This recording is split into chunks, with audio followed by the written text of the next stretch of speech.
ನೋಡಿ, ಬಿಡದಿ ಟೌನ್ಶಿಪ್ ವಿಚಾರ D K Shivakumar ಅವರು ಸಿಎಂ ಆಗೋದಕ್ಕಿಂತ ಮುಂಚೆನೇ ಸಾಕಷ್ಟು ವಿರೋಧಗಳು ವ್ಯಕ್ತವಾಗ್ತಾ ಇದೆ. 430ಕ್ಕಿಂತ ಹೆಚ್ಚು ದಿನದಿಂದ ಆ ಭಾಗದ ರೈತರು ಹೋರಾಟವನ್ನು ಮಾಡ್ತಾ ಇದ್ದಾರೆ. ಬೈರಮಂಗಲದಲ್ಲಿ ಅಹೋರಾತ್ರಿ ಧರಣಿಗಳನ್ನು ನಡೆಸ್ತಾ ಬರ್ತಾ ಇದ್ದಾರೆ. ನಾವು ಜೀವ ಬೇಕಾದರೂ ಬಿಡ್ತೀವಿ, ನಾವು ನಮ್ಮ ಭೂಮಿನ ಬಿಡಲ್ಲ. ಡಿ ಕೆ ಶಿವಕುಮಾರ್ ಅವರೇ ಬಂದು ನೋಡಿ, ಇದು ಬರಡು ಭೂಮಿನ ಬಂಜರು ಭೂಮಿನ. ನಾವು ನೋಡೋದಕ್ಕೋಸ್ಕರನೇ ಸ್ಪೀಡ್ ನ್ಯೂಸ್ ಕನ್ನಡ ಆ ಬಿಡದಿ ವ್ಯಾಪ್ತಿಗೆ ಬರುವಂತಹ ಈ ಟೌನ್ಶಿಪ್ ವ್ಯಾಪ್ತಿಗೆ ಬರುವಂತಹ ಹಳ್ಳಿಗಳಿಗೆ ನಾವು ಕೂಡ ಭೇಟಿ ಕೊಡ್ತೀವಿ. ಅಲ್ಲಿಯ ರೈತರೊಟ್ಟಿಗೆ ಮಾತಾಡ್ತೀವಿ. ರೈತರು ಬೆಳೆದಂಥ ಹಣ್ಣುಗಳನ್ನು ತಿಂತೀವಿ. ಅವರು ಬೆಳೆದಿರುವಂತಹ ಬೆಳೆಗಳನ್ನು ನಾವು ಕೂಡ ಇಸ್ಕೊಂಡು ಬರ್ತೀವಿ. ನಮಗೆ ಯಾಕಂದರೆ ಕ್ಯಾನ್ಸರ್ ಬಂದುಬಿಡುತ್ತೆ, ಹಂಗಾಗ್ಬಿಡುತ್ತೆ, ಹಿಂಗಾಗ್ಬಿಡುತ್ತೆ ಅಂತ ಹಬ್ಬಿಸ್ಬಿಟ್ಟಿದ್ದಾರೆ.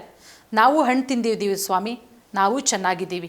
ಅಲ್ಲಿರುವಂತಹ ಜನ ಕೂಡ ಚೆನ್ನಾಗಿದ್ದಾರೆ. ಒಂದೆರಡು ಹಸು ಕರು ಸಾಕೊಂಡು ದಿನಕ್ಕೆ 30-40 ಲೀಟ್ರು ಹಾಲು ಹಾಕೊಂಡು ಇರೋ ಜಮೀನಲ್ಲೇ ನೆಮ್ಮದಿಯಾಗಿ ಇದ್ದಾರೆ. ಈಗ ಅಧಿಸೂಚನೆಯನ್ನು ಹೊರಡಿಸಿದ್ದಾರೆ ಡಿ ಕೆ ಶಿವಕುಮಾರ್ ಅವರು. ಸಿ ಎಂ ಆದ ಮೇಲೆ ಏನು ಮಾಡೋಕ್ಕೆ ಸಾಧ್ಯ? ರೈತರು ಒಂದೇಟು ಹೊಡಿಬೋದಾ? ಹೊಡೆದು ಬಿಡಲಿ, ನಾನು ಮಾಡೇ ಮಾಡ್ತೀನಿ, ನಾನು ಇಟ್ಟ ಹೆಜ್ಜೆಯನ್ನು ಹಿಂದಿಡಲ್ಲ ಅಂತ ಹೇಳಿ 3 ಗ್ರಾಮಗಳಿಗೆ ಅಧಿಸೂಚನೆಯನ್ನು ಹೊರಡಿಸಿರೋದು. ಈಗ ಗ್ರಾಮಸ್ಥರು ಪ್ರೆಸ್ ಮೀಟ್ ಮಾಡ್ತಾ ಇದ್ದಾರೆ. ರೈತ ಪರ ಹೋರಾಟಗಾರರು, ಡಿ ಕೆ ಶಿವಕುಮಾರ್ ಅವರೇ, ಕನಕಪುರಕ್ಕೆ ಮೇಲೆ ಅಷ್ಟೇನಾ ನಿಮಗೆ ಪ್ರೀತಿ? ನೀವು ಬರೀ ಕನಕಪುರಕ್ಕಷ್ಟೇನಾ ಸಿ ಎಮ್ಮು? ನೆನ್ಪಿಟ್ಕೊಳ್ಳಿ, ಬರೀ ಕನಕಪುರಕ್ಕಷ್ಟೇ ಅಲ್ಲ, ಇಡೀ ರಾಜ್ಯಕ್ಕೆ ನೀವು ಸಿ ಎಮ್ಮು. ಓಹೋ, ಕನಕಪುರ ರೈತರು ಮಾತ್ರ ರೈತರ? ಬಿಡದಿ ವ್ಯಾಪ್ತಿಗೆ ಬರೋರು ಯಾರು ರೈತರಲ್ವಾ? ನಾವ್ಯಾರು ಬೆಳೆ ಬೆಳೀತಾ ಇಲ್ವಾ? ಇವತ್ತು ಪ್ರೆಸ್ ಮೀಟ್ ಮಾಡಿ ಆಕ್ರೋಶ ವ್ಯಕ್ತಪಡಿಸಿದ್ದಾರೆ. ಒಂದ್ಸಲ ನೋಡ್ಕೊಂಬನ್ನಿ ಏನು ಮಾತಾಡಿದ್ದಾರೆ ಅಂತ ಹೇಳಿ. ಏನ್ ಹೇಳಕ್ಕಾಗುತ್ತೆ ಸರ್, ಇವತ್ತು ಯಾವತ್ತೋ ಮಾಡ್ಬೇಕಾಯ್ತು, ಇವತ್ತು ಮಾಡಿದಾರೆ ಅಷ್ಟೇನೆ.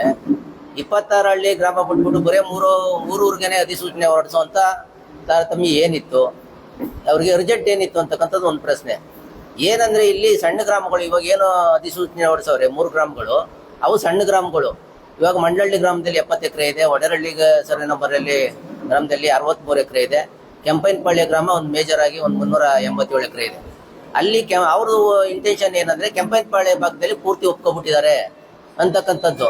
ಮತ್ತೆ ಒಡೆರಳ್ಳಿ ಸರ್ವೆ ನಂಬರ್ ಇದೆ, ಒಡೆರಳ್ಳಿ ಗ್ರಾಮದ ಸರ್ವೆ ಜಮೀನಿಲ್ಲ, ಅದು ಎಲ್ಲ ಹೊಸರು ಭಾಗಕ್ಕೆ ಸೇರ್ತಕ್ಕಂಥ ಜಮೀನು. ಅದು ಎಲ್ಲ ಅಲ್ಲಿ ಸಣ್ಣ ಇಳುವಳಿ ಹೊಂದಿರ್ತಕ್ಕಂಥ ಜಮೀನೇ ಇದೆ ಅಲ್ಲಿ ಇರ್ತಕ್ಕಂಥದ್ದು. ಏನಂದ್ರೆ ಎಲ್ಲ ಒಪ್ಕೊಂಡಿದ್ದಾರೆ ಅಂತಕ್ಕಂಥ ಮನೋಭಾವ ಇದೆ. ಆದ್ರೆ ಅವರು ಹೊರಡಿಸಿರತಕ್ಕಂಥದ್ದು ಇವತ್ತು ಏನು ಇವಾಗ ನೀವು ಮಾಧ್ಯಮಗಳಲ್ಲಿ ತೋರಿಸ್ತಾ ಇದ್ರಿ 1.5 ವರ್ಷದಿಂದ ಅವರು ಕಾನೂನು ಬಾಹಿರವಾಗಿ ಇವತ್ತು ರೈತರ ಮೇಲೆ ದಬ್ಬಳಿಕೆ ಮಾಡಿರ್ತಕ್ಕಂಥದ್ದು. ಯಾರು ಕಾನೂನಾತ್ಮಕವಾಗಿ ಯಾವುದನ್ನು ಕೂಡ ಇವತ್ತು ಮಾಡ್ತಾ ಇಲ್ಲ. 1987ನೇ ಆಕ್ಟ್ ಅಲ್ಲಿ ಅಧಿಸೂಚನೆ ಹೊರಡಿಸ್ತಾರೆ. 2013ನೇ ಆಕ್ಟ್ ಅಲ್ಲಿ ಪರಿಹಾರ ಕೊಡ್ತೀವಿ ಅಂತ ಇವತ್ತು ಕೂಡ ಹೇಳಿದ್ದಾರೆ. 2013ನೇ ಆಕ್ಟ್ ಅಲ್ಲಿ ಪರಿಹಾರ ಕೊಡ್ತೀವಿ ಅಂತ ಅಂದ್ರೆ ಏನ್ ಹೇಳ್ತದೆ? 2013ನೇ ಆಕ್ಟ್ 80% ಒಪಿನಿಯನ್ ಬೇಕು ಅಂತ ಕೇಳ್ತದೆ. ರೈತರ 80% ಒಪಿನಿಯನ್ ಬೇಕು. ಮತ್ತೆ 80% 90% ಹಸಿರು ಇರೋ ವಲಯನ ಭೂ ಸ್ವಾಧೀನ ಮಾಡಬೇಕು ಅಂತ ಹೇಳ್ತದೆ. ಮತ್ತೆ ಪುನರ್ವಸತಿ ನಿರ್ಮಾಣ ಏನಂದ್ರೆ ಬದಲಿ ಜಾಗ ಫಲವತ್ತಾತ ಏನ್ ಇವತ್ತು ಅವಶ್ಯಕತೆ ಇದೆ, ನೀನು ಅಕ್ವಿಷನ್ ಮಾಡ್ಕೊಳ್ಳೇಬೇಕು ಅಂತ ಹೊರಟಾಗ ಬದಲಿ ಜಾಗ ರೈತನಿಗೆ ಬದಲಿ ಜಾಗ ಕೊಡ್ಬೇಕು. ಇದು ಯಾವುದು ನಿಯಮಗಳನ್ನ ಎಲ್ಲ ಗಾಳಿಗೆ ತೂರಿ ಇವತ್ತು ಏಕಾಏಕಿ ದಬ್ಬಾಳಿಕೆಯಿಂದ ನೀವು ವಶಪಡಿಸಿಕೊಡ್ತಾ ಇದ್ದೀರ ಹೊರತು ರೈತರನ್ನ ಮನವೊಲಿಸಿ 80% ಒಪಿನಿಯನ್ ತಗೊಂಡು ಇವತ್ತು ನೀವು ಯಾವ್ದು ಭೂಸ್ವಾಧೀನ ಮಾಡ್ತಾ ಇಲ್ಲ. ಎಸ್, ಕೇಳಿಸ್ಕೊಂಡ್ರಲ್ವಾ ಡಿ ಕೆ ಶಿವಕುಮಾರ್ ಅವರೇ? ಕನಕಪುರಕ್ಕಷ್ಟೇ ನೀವು ಸಿ ಎಂ ಆಗಿದ್ದೀರಾ? ಕನಕಪುರದಲ್ಲಿರೋರು ಮಾತ್ರ ರೈತನ? ಓ, ಕನಕಪುರದವ್ರು ಮಾತ್ರ ಬೇರೆ ಬೇರೆ ವ್ಯಾಪಾರ ಗೀಪಾರ ಮಾಡಂಗಿಲ್ಲ, ರೈತರ ಕೆಲಸನೇ ಮಾಡಬೇಕು, ಅವರಷ್ಟೇ ರೈತರು. ಯಾಕೆ ನೀವು ಬಿಡದಿ ರೈತರ ಮೇಲೆ ಒಲವನ್ನು ತೋರಿಸ್ತಾ ಇಲ್ಲ? ಬಿಡದಿಲಿರೋರು ರೈತರಲ್ವಾ? ಬೈರಮಂಗಲ ಗ್ರಾಮದವರು ರೈತರಲ್ವಾ? ಅವರೆಲ್ಲ ಗುಲಾಮ್ರ? ಡಿ ಕೆ ಶಿವಕುಮಾರ್ ಅವರೇ, ಈ ರೀತಿಯ ಪ್ರಶ್ನೆಯನ್ನು ಮಾಡಿ ರೈತರು ಆಕ್ರೋಶವನ್ನು ವ್ಯಕ್ತಪಡಿಸ್ತಾ ಇದ್ದಾರೆ. ನೋಡಿ, ಎಚ್ ಸಿ ಬಾಲಕೃಷ್ಣ ಅವರು ಹೇಳ್ತಾರೆ, ಯತ್ನಾಳವರು ಬಂದು ಹೋರಾಟ ಮಾಡೋದ್ರಲ್ಲಿ ಒಂದು ಅರ್ಥ ಇದೆ, ಎಚ್ ಡಿ ಕುಮಾರಸ್ವಾಮಿ ಅವರು ಬಂದು ಹೋರಾಟ ಮಾಡೋದ್ರಲ್ಲಿ ಯಾವ ಅರ್ಥ ಇದೆ? ಹೌದು, ನಾವು ಇದೇ ಪ್ರಶ್ನೆಯನ್ನು ಅಲ್ಲಿಯ ರೈತರಿಗೂ ಕೂಡ ಕೇಳಿದ್ವಿ.